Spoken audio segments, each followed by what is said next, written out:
I spent 18 years as an athlete, and it didn't just teach me how to compete, it taught me how to live. And in this video, I'm going to give you 7 life lessons that I've learned from my time playing basketball.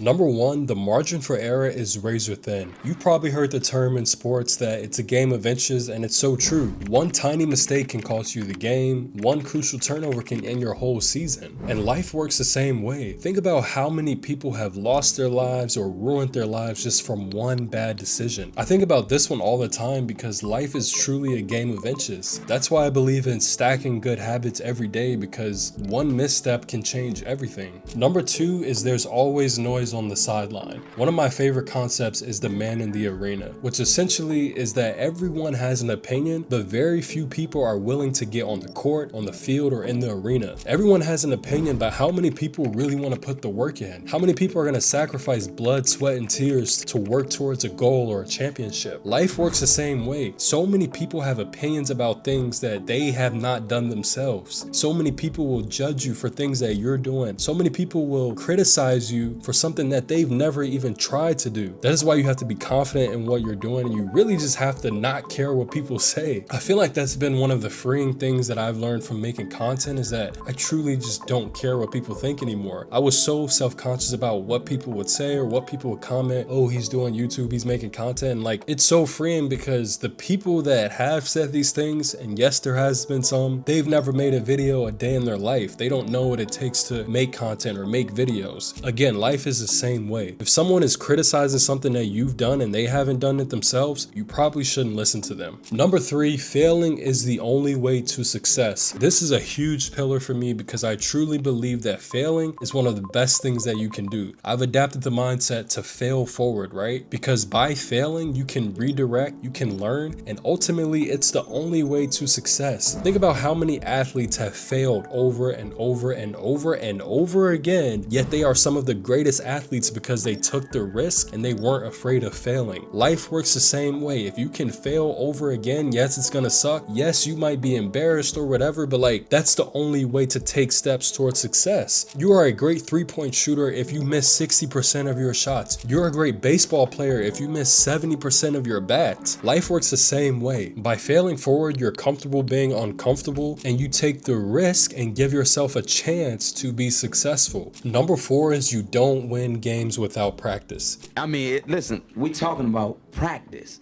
Not a game, not a game, not a game. We talking about practice.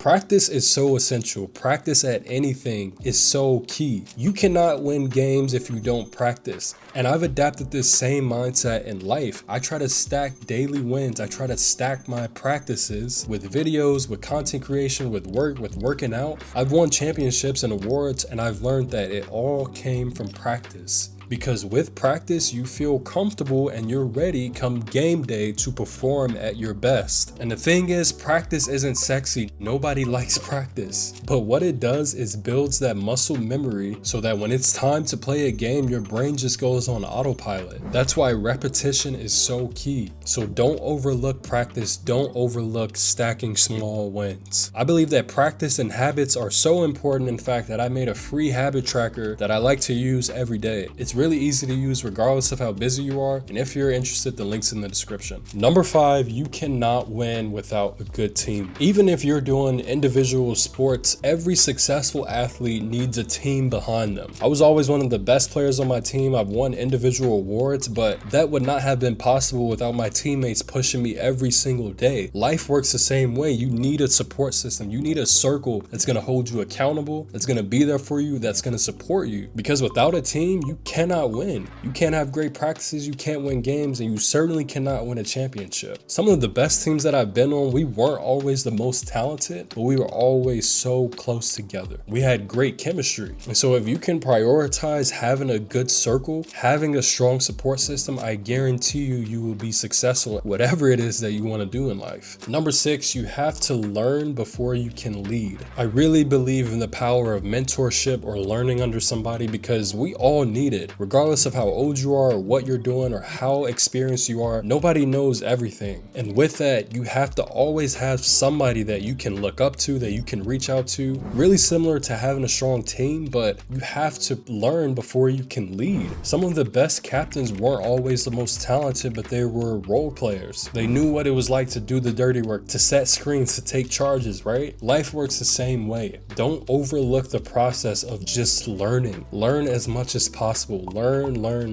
before you try to lead. And last but certainly not least, cherish every moment. My career ended from one injury, and that one injury altered my whole life. And looking back on it, it has been a positive, but I'd be lying if I said that I didn't miss playing. I miss my teammates, I miss playing in the big games, I miss all of it. And life works the same way. That's why you have to operate from a place of gratitude, even if life isn't going well. Like, I'm gonna be honest with you guys right now, today has been really hard for me, but I'm learning to embrace gratitude as much as possible. I'm grateful, I'm healthy, I'm alive, I have a roof over my head, I have a phone, like I can make videos for you, you know what I mean? Like, there's so much to be grateful for, even if it doesn't seem like it in the moment. Same with sports, right? Like, there were so many days where I would be bleeding, or I'd be tired, or I'd be exhausted, you know what I mean? Or I had a bad game or a bad practice. But those moments are some of the most precious because it's a part of the journey. Learn to cherish your life, learn to be grateful for it, because one day it's all gonna be over. This moment that you're in won't last forever. So just be grateful and learn to appreciate it as much as possible. If you like this video, like and subscribe for more videos like this. I make videos for people who want to become the best versions of themselves, and honestly, I just come on here to yap sometimes. And if you really liked it, share with somebody that needs to hear this message, and check out this video while you're at it.